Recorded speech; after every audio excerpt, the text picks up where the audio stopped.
You are born with either what I call a convincer brain or a supporter brain. Which one you have strongly impacts your approach to fiction writing, including how you plan and how you discover your stories. The convincers are separated in two psychological quadras, the cartographers and the strategists.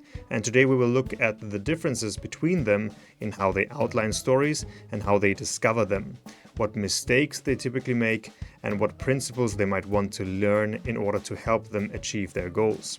Next week we'll discuss the same for the supporters. Before we begin, some definitions. When I'm talking about plotting, I mean the planning or outlining of a story, and discovery writing is essentially when you make everything up as you go, like you discover the story as you go. It is also known as pantsing, or flying by the seat of your pants. Brandon Sanderson explains it pretty well.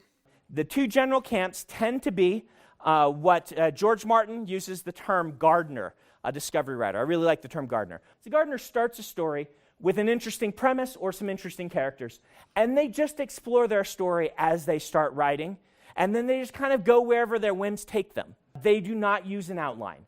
For a lot of gardeners, if you have an outline and you work really a lot on your outline, what happens is your brain feels like you've already written the story. You lose all excitement for working on the story, and you get bored of it as soon as you start. Now, on the other side are what George calls architects. An architect is someone who writes way better if they have a structure to hang their story on. Architects tend to work better because what they can do is they can outline a whole bunch of stuff up front.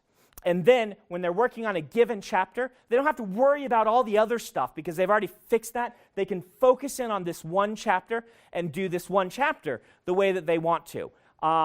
The secret is even the architects are discovery writing. They're just doing it in smaller jumps, right? The architect is leaping between two bullet points rather than into the complete unknown.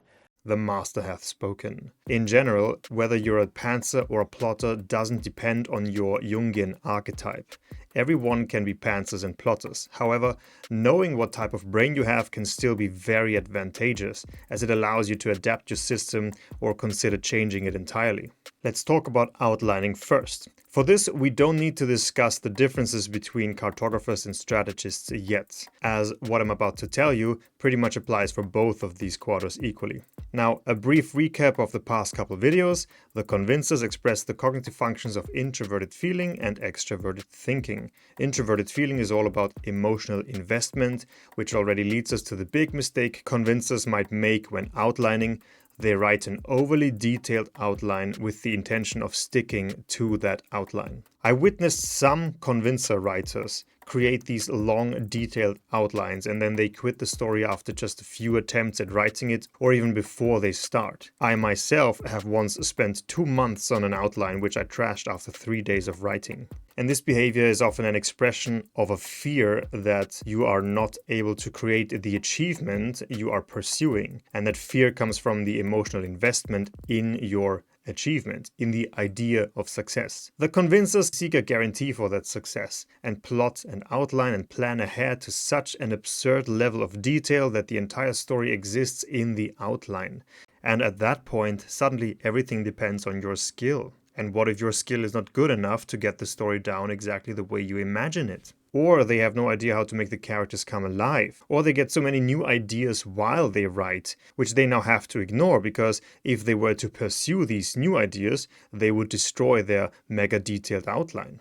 So yes, there is a lot of reasons why a person might not be able to write a story from a highly detailed outline. So what can we do about it? What I'll show you in this video is not techniques but principles. There are many outlining techniques that you can use, and I do recommend you look into books like The Writer's Journey from Christopher Vogler or The Story Grid from Sean Coyne if you want to write novels, and Pamela Douglas's Writing the TV Drama series if you want to write screenplays. But whatever system you use, as a convincer you'll want to know this one principle, the zipper technique. For convincers who are tempted to plan the entire novel, I recommend you think what pieces you'll need and you prepare as many as you can, and then you place them where you think they should go in the story. All the exposition, the reveals, the cool scenes, the amazing twists, action settings, etc. The point is to craft a bunch of pieces and place them in an initial grand outline. You can write a plot for everything as well, but don't get too attached to that plot structure, as you will likely restructure everything multiple times. The important bit is that all these pieces exist and they're somewhat in place.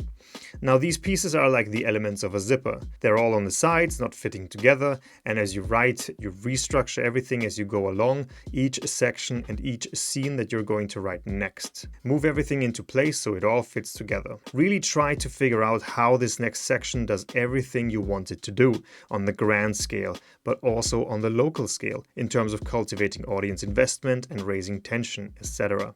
And as you go, you can adjust the later elements or add notes so you don't forget certain things. I use this principle, and usually once I complete a section, I write a new outline for the next section and a more detailed outline for the next scene. And that way everything falls into place like drawing up a zipper. Another important principle for this is something I've mentioned several times already: detach yourself from your investments. If you have a strong investment in some later scene, then that is good. But writing is a messy process, and oftentimes you will find a better version of your story along the way.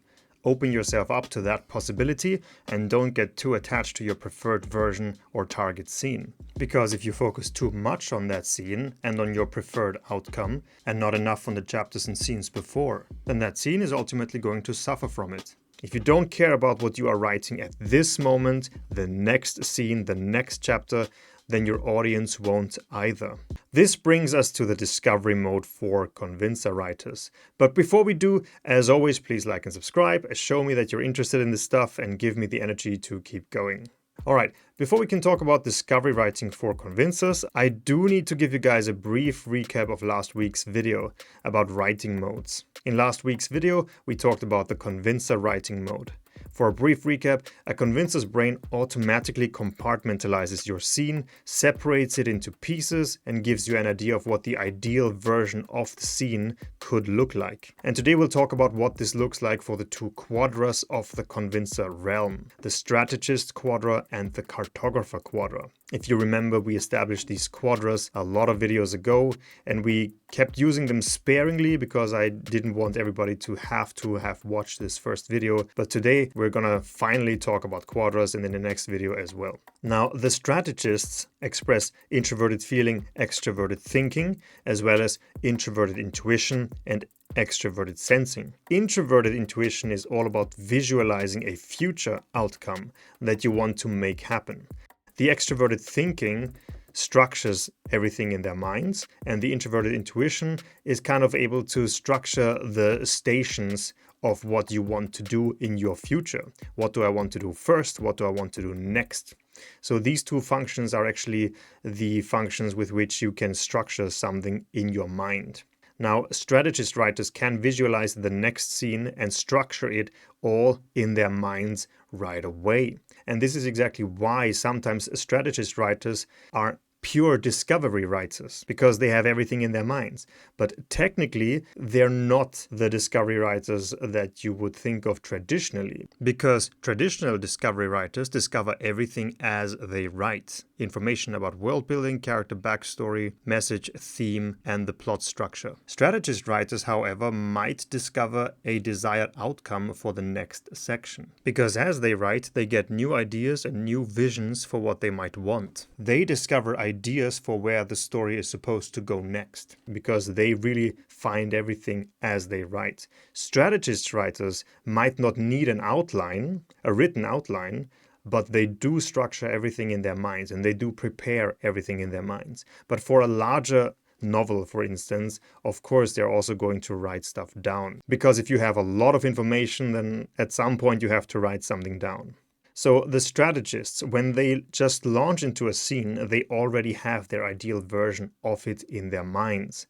It looks like they didn't prepare, but they usually have done a lot of preparation in their minds. The cartographers, however, don't express introverted intuition, but rather introverted sensing, which is all about past experiences. The cartographers need to work on the scene for a while, and they will find a better and better version of the scene as they do. Because you rifle through everything you've done and you familiarize yourselves with it all, and that way your mental version of the scene gets more and more refined. Again, for comparison, the strategists see their ideal version before they start to write, and their introverted intuition basically hooks onto that and really just wants to create that vision. And then they structure everything in their minds and then they write it down. But the cartographers, they need to work on something, and through repetition, through the repeated dealing with the same subject matter and with the same scene, they find a more and more refined version of it. Because the introverted sensing palate of the cartographer always tastes the new version like a meal and tests whether it enjoys it and sees if there is a better version of it, which can obviously lead to the creator's curse, which I talked about in a previous video. And then what I usually do is that I write a bullet point outline for the scene, which I then go at bit by bit. But even as I do that, sometimes an even more improved version manifests in my mind. Now that we have these very interesting distinctions, let's discuss the main mistake convincers make when they try to discover their stories. And that mistake is instant gratification. Both strategists and cartographers sometimes make this mistake. They're just way too invested in their idea, so they just launch into it too soon before having prepared themselves properly. Strategists will then often just rewrite everything, because they know that they can't maintain the proper flow of the scene if they restructure everything in the scene. But the cartographers might try to fix what they wrote and repair everything, which will then lead to lots of frustration. Although I also have met strategist writers who stick to the same project for years and years, just like a cartographer. You need to get control over your instant gratification behavior. Don't launch into a scene unprepared. And once you've written a scene, don't launch into the next one right away without having solidified the previous one. Lock in your text. Try to make it as solid as possible. Find all the mistakes and discrepancies. Really check if you've dealt with every story thread. Did you respect every character's intentions and personality? Are all the kids accounted for? Did you respect physics, timetables, common sense? The reason I recommend this is that the staying power of the next chapter strongly depends on the previous one, on whether it is complete, on whether you have accounted for everything. If you just breeze through everything, then every next chapter will be less and less secure. You can only factor in things into the next chapter if you have not missed them in the previous chapter. If you want to discover your story as a convincer, I recommend that you largely lock in your chapters after writing them. Make them as complete as possible before you move on to the next. Alright, that's it. I originally wanted to make this about convincers and supporters, but it just got too long. So the supporters, I'm afraid, will have to wait for next week. I hope you guys enjoyed this one, that it was helpful and insightful. I hope my hair wasn't too distracting, and I'll see you all next time.